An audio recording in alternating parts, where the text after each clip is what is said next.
எனக்கு முறுக்கு. ஆமாம், என்ன சீ ஓடு நாயே சொன்ன. சீ சொன்னேல என்ன? ஏன் சொன்ன? நீ ஏன் சீ சொன்ன? நீ சாரி சொல்லிட்டியா? சரி சரி சரி சரி சரி சரி சரி சும்மாவா? சரி, எனக்கு ஏன் முறுக்கு தரல?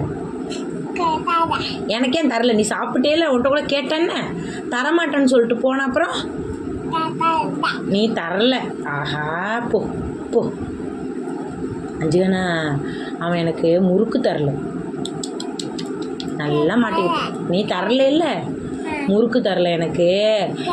என்னை மூக்கை அறுத்துருன்னு சொன்னேல, என்னை இப்படி இப்படி அறுத்துருன்னு சொன்னேல மூக்கை. போ போ சொன்னேல என்ன? என்னைய டூடுமாங்க சொன்ன? சொல்ல மாட்டியாடி? சரிடி என் தங்கமே.